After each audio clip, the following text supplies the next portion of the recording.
Ya, Assalamualaikum. Hai, salam sejahtera bersama saya Ahmad Bazlan Bidin, host Icon Lokal anda pada hari ini. Dan bertemu kita dalam program khas iaitu program terbaru di TV9 iaitu Icon Lokal. Program ini mengetengahkan kepada anda barisan pengusaha produk tempatan. Dan di samping itu juga memperkenalkan produk dan perniagaan yang mampu menandingi jenama besar yang lain. Bak kata pepatah, duduk sama rendah, berdiri sama tinggi. Dan pada malam ini, saya berbesar hati kerana bersama saya pada hari ini adalah Encik Syahril Osman iaitu pengasas Syahril Education Enterprise. Encik Syahril, terima kasih kerana sudi meluangkan masa bersama kita dalam Icon Lokal. Terima kasih. Okey, baik Encik Syahril. Untuk pengetahuan semua penonton lah, Encik Syahril merupakan seorang guru, betul? Jadi, Encik Syahril, soal pertama saya, bagaimana Encik Syahril ni beralih daripada kerjaya seorang guru ni, Encik Syahril, kepada seorang mengusahakan perniagaan dan menghasilkan buku itu sendiri?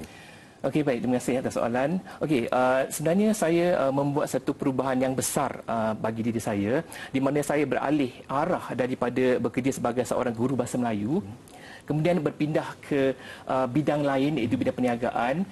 Bukan mudah selama 25 tahun saya mengajar sebagai seorang guru bahasa Melayu dan kini berkecimpung dalam bidang perniagaan, terutama sekali untuk saya menghasilkan buku-buku akademik di sekolah-sekolah antarabangsa dan sekolah-sekolah kerajaan di seluruh Malaysia.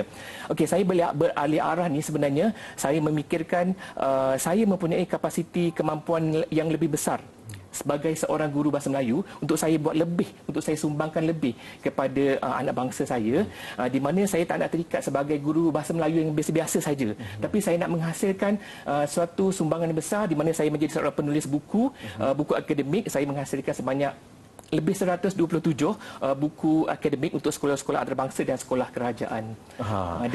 Dengan kekuatan yang ada dalam diri saya itu, saya boleh beralih arah daripada menjadi guru biasa kepada menjadi seorang usahawan buku. Alhamdulillah, dan kejayaan seorang guru itu pun dah mulia sifatnya. Ya. Apatah lagi orang yang menulis ilmu, menjualnya dan menghasilkannya, dan kalau kerap kita guna makin banyak paling Encik Syahril kat sini sebenarnya kan. Okay, tertarik tadi Encik kata 25 tahun bekerja sebagai guru. Jadi bagaimana, susah tak untuk buat keputusan untuk meninggalkan kerjaya sebagai seorang guru dan beralih kepada usahawan, kecimpung dalam dunia perniagaan pula, macam mana Encik Syahril?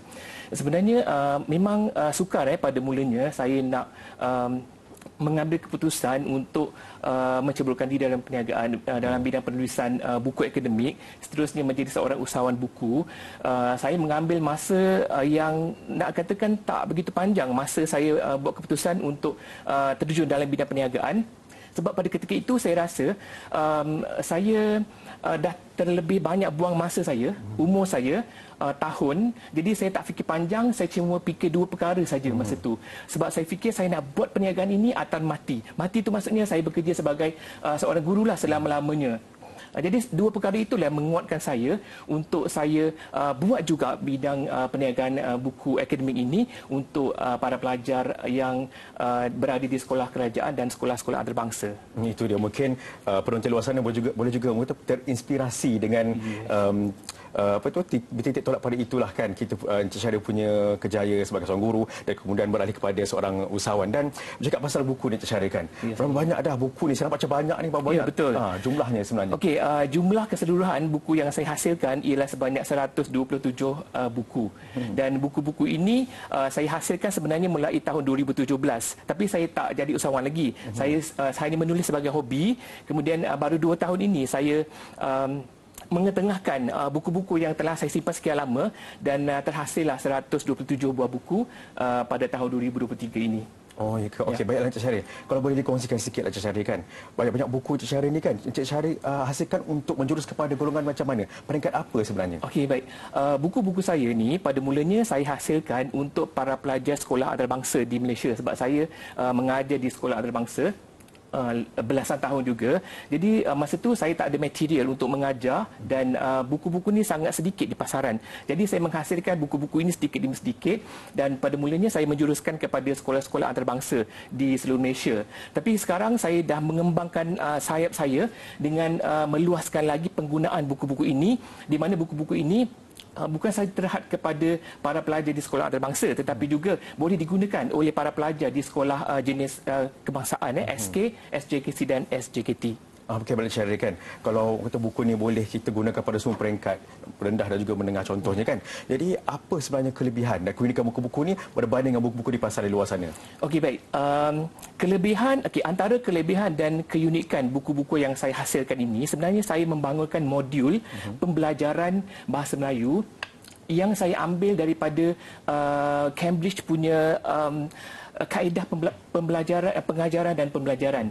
Jadi saya dapati buku-buku yang saya hasilkan ini memang sangat unik, sangat mempunyai kelebihan yang luar biasa kerana dapat membantu para pelajar dari segi kemahiran belajar bahasa Melayu. Sebab bahasa Melayu ini sebenarnya bukan kita belajar daripada satu dua cara saja, tetapi ada banyak cara lain, ada banyak teknik lain dan saya lakukan, saya bangunkan modul-modul ini dengan struktur dan teknik yang saya kira sangat berkesan untuk membantu meningkatkan penguasaan bahasa Melayu dalam kalangan pelajar. Dan buku saya ada banyak jenis.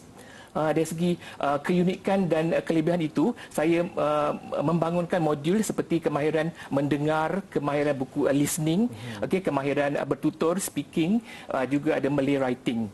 Okey, jadi saya tertarik dengan satu perkataan tadi, Cambridge punya style, cara-cara belajar di sana. Bagaimana kaedahnya tu? Apa kaedah? Okey, antara yang boleh saya kongsikan di sini ialah kalau di Cambridge kita guna kaedah pembelajaran pendidikan Cambridge mereka menggunakan kaedah mengutamakan dan memfokus kepada kemahiran belajar secara mendengar dan bertutur. Itu diajar daripada peringkat rendah lagi sampai peringkat menengah. Jadi kalau kita lihat dalam sistem pendidikan arus perdana yang ada sekarang ini, bukan tak ada aspek itu, tetapi tak begitu besar digunakan untuk para pelajar di semua peringkat sekolah di Malaysia. Jadi Encik Syahrir boleh tunjukkan contoh sikit tak apa yang antara yang contoh yang mungkin saya boleh kongsikan kat sini. Ini ialah buku Malay listening. Buku ini ada audio. Buku ini ada 10, iaitu 5 untuk pelajar dan 5 lagi untuk guru.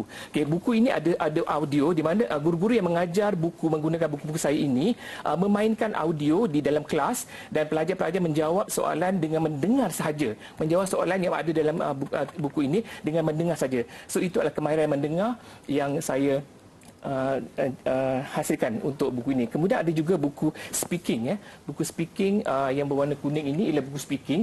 Buku ini pun sangat berkesan digunakan di mana para pelajar kalau kita lihat dekat sekolah, kita nak menggalakkan mereka bertutur, berkomunikasi, bercakap, berinteraksi. Jadi buku ini sangat membantu para pelajar untuk menguasai kemahiran bertutur, tajuk pun speaking, lisan bertutur. Jadi buku ini sangat membantu untuk belajar guna buku ini.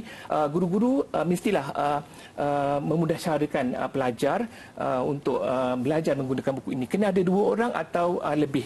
Seorang tak boleh belajar. Kalau macam kita nak buat homework, seorang tak boleh sebab kita akan jawab dan kita akan soalan tanya dan kita juga akan jawab sendiri. So perlukan sekurang-kurangnya 2 orang untuk belajar buku speaking ini. Okey, bagi dia terakhir sekali Encik Syahrir, apa harapan Encik Syahrir terhadap hasil-hasil buku yang Encik Syahrir hasilkan ni? Okey, harapan saya kecil tapak tangan, alam semesta saya tadahkan. Begitu tinggi harapan saya agar ibu bapa, para pelajar, guru-guru maupun pihak sekolah, antarabangsa ataupun kerajaan, cubalah guna buku saya ini dan lihatlah hasilnya. Saya boleh berani memberikan jaminan bahawa buku-buku ini sangat berkesan membantu para pelajar untuk menguasai bahasa Melayu dengan lebih baik lagi dengan kaedah-kaedah yang saya inovasikan sendiri.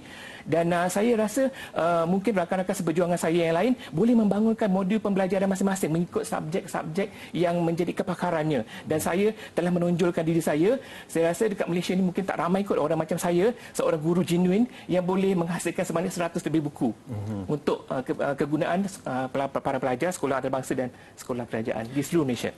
Dengan apa kata, dengan konsep itu tadi, mungkin Encik Syahrir kata Encik Syahrir sebenarnya menjadi role model, menjadi role model kepada guru-guru di luar sana, mungkin ingin berkongsi ilmu dengan melalui menghasilkan buku. Dan terima kasih saya ucapkan kepada Encik Syahrir atas perkongsian dalam Ekolokal malam ini. Dan buat penonton di luar sana, teruskan menyokong produk lokal sekaligus dapat meningkatkan ekonomi tempatan. Jumpa lagi di lain masa. Saya Ahmad Abazan Abidin, terus menyokong kami juga di Ekolokal TV9. Assalamualaikum, bye-bye.